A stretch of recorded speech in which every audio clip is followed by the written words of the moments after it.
오늘 우리에게 주신 하나님의 말씀은 신약 성경 누가복음 21장 5절에서 19절까지 말씀입니다. 말씀을 봉독하겠습니다.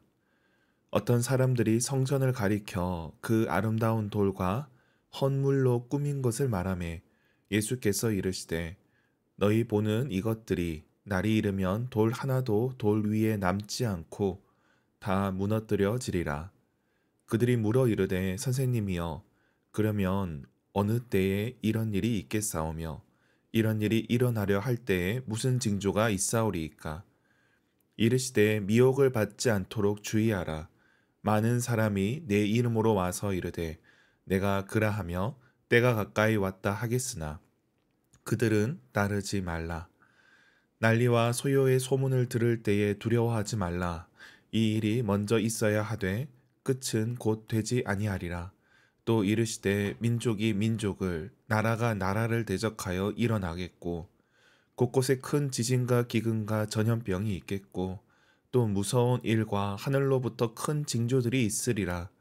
이 모든 일 전에 내 이름으로 말미암아 너희에게 손을 대어 박해하며 회당과 옥에 넘겨주며 임금들과 집권자들 앞에 끌어가려니와 이 일이 도리어 너희에게 증거가 되리라.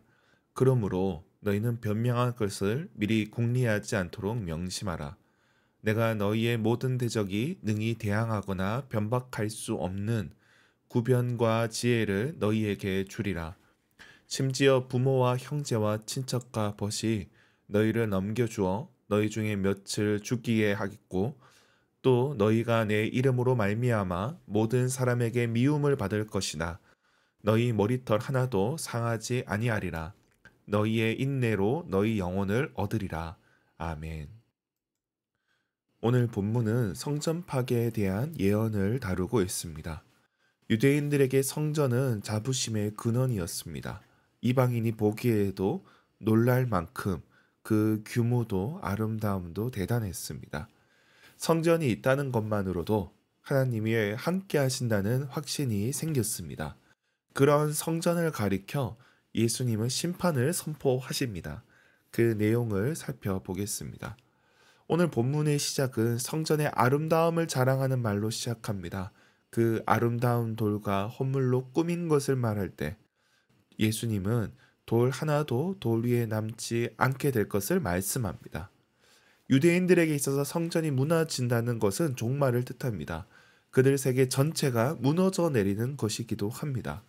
그래서 예수님이 말씀하실 때 당시 제자들과 사람들은 이를 세계 종말과 같은 의미로 받아들였을 겁니다. 그래서 저들이 놀라 그 징조를 묻자 주님이 말씀하십니다. 8절에는 많은 사람이 내 이름으로 올 것이고 말씀하시는데 이는 거짓 교사를 비롯해 그리스도를 사칭하는 이단들을 가리킵니다. 그리고 10절에 보면 민족 간의 분쟁, 국가 간의 전쟁을 다룹니다. 그리고 11절에 지진과 기근, 전염병, 하늘의 징조를 말씀하십니다. 그 가운데 박해가 이어질 것을 말씀하시는데 12절에 보면 회당과 옥에 넘겨지게 될 것이지만 그러나 주님께서 함께 하실 것을 약속하며 말씀이 마무리되고 있습니다. 오늘 본문의 표현은 구약의 묵시 문학의 표현을 인용을 하고 있습니다. 예수님 당시에는 유대 문화 가운데 다니엘서와 같은 그런 묵시 문학의 세계관이 퍼져 있었고 성전 파괴 예언은 그 용어를 차용해서 말씀을 하고 있습니다. 그러다 보니 우주적 종말에 대한 이미지와 예루살렘 성전 파괴가 겹쳐져 제시되고 있습니다. 역사적으로 예루살렘 성전은 로마와의 전쟁 가운데 무너지게 되었습니다. 그렇게 AD 70년 예루살렘이 함락되고 또 성전은 무너졌습니다.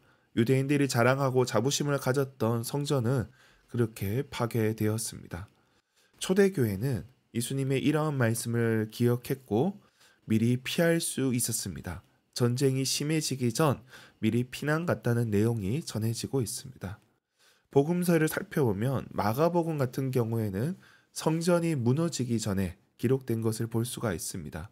그래서 이런 예언이 아직 성취되지 않은 말씀으로 나오고 있는데 오늘 우리가 읽은 이 누가복음에서는 성전이 무너진 후에 기록이 되었습니다.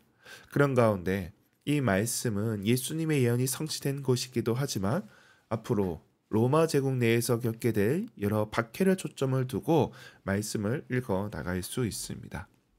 이런 성전 파괴는 이례적인 사건이지만 종말론적이고 파멸적인 상황은 반복될 수 있다는 것입니다.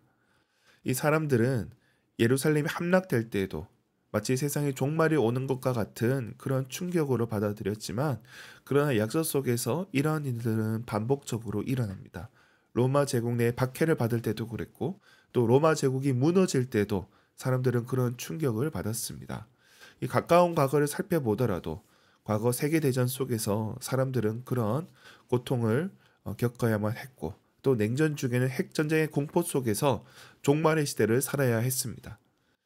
지난 92년도에 유행했던 다미성교회 같은 이런 시한부 종말론 그룹도 우리가 크게 보면 냉전의 끝자락에 세기 말의 어떤 현상으로 볼 수 있을 것입니다. 이런 사회적 압박 속에 미혹하는 자들이 나오게 될 것이고, 더 큰 혼란과 파멸적인 일로 이어갈 수 있다는 것입니다. 현 시대만 보더라도 기후 위기를 비롯해 국가 간의 분쟁, 또 트럼프 이후의 경제적인 어려움, 여러 가지 위기에 직면하고 있습니다. 이러한 위기는 언제든지 오늘 말씀과 같이 종말론적인 상황으로 이어질 수 있습니다. 그러므로 우리는 깨어 있어야 됩니다. 주님은 미혹을 받지 않도록 주의하라 말씀하십니다. 이 시대에 우리를 미혹해 하는 것들, 우리 눈에 보이는 것들에 넘어가서는 안 된다는 것입니다. 스스로 그리스도라 하는 자들, 주님의 이름으로 오는 자들, 때로는 자극적인 내용과 사람들의 귀를 솔깃하게 하며 경우에 따라 능력도 행할 것입니다. 그러나 저들이 말씀을 떠나 있다면 저들은 아닌 것입니다. 교회는 미혹되지 않도록 분별해야 될 것입니다. 말씀을 맺겠습니다. 주님은 이 시대에 대해 이미 경고하셨습니다. 우리가 살아가는 동안 우리가 어떤 어려움을 겪게 될지 알지 못하지만, 그러나 눈에 보이는 건물, 재정, 교세, 이런 것들이 의지가 될 수 없습니다. 이 나라의 경제력도 국력도 결코 의지가 될 수 없습니다. 다만 주님 안에 깨어 있어야 할 것입니다. 오늘 하루 주님을 바라보며 깨어 있는 그리스도인이 되길 주님의 이름으로 축원합니다. 기도하겠습니다.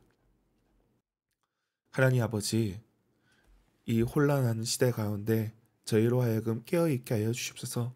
우리를 끊임없이 미혹하고 또 넘어뜨리려고 하는 이 세상의 거짓 그리스도, 또 적그리스도들을 분별할 수 있게 하여 주옵시고, 이 땅의 교회가 거기에 흔들리지 않게 하여 주시옵소서.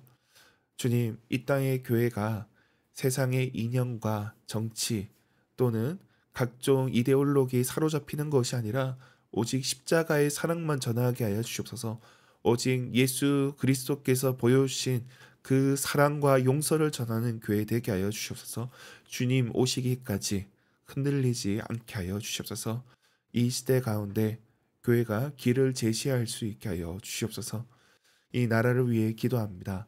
주님, 주님께서 이 나라의 혼란스러운 상황 가운데 정의와 평화를 허락하여 주옵시고, 주님의 은혜로 말미암아 다시금 이 나라가 온전히 회복되게 하여 주시옵소서. 더 이상 폭력이 그치게 하여 주옵시고, 법으로 또 모든 일들이 또 평화롭게 처리되게 하여 주시옵소서. 캠퍼스 선교를 위해서 기도합니다. 주님께서 함께 하여 주시고 주님의 역사가 나타나게 하여 주옵소서. 오늘도 복음을 위해 애쓰고 수고하는 이들을 기억하여 주시고 그 수고가 헛되지 않게 하여 주옵소서. 우리 가운데 연약한 지체들을 위해서 기도합니다. 주님께서 저들의 상황 가운데 함께하여 주옵시고 저들의 연약한 육신을 온전케 하시며 또 경제적인 어려움 가운데 주님 도와주셔서 이 모든 상황 속에서 주님의 은혜를 경험하게 하여 주옵소서. 오늘 하루 우리의 가정과 일터 가운데 함께하여 주옵소서. 감사드리며 예수님의 이름으로 기도드립니다. 아멘.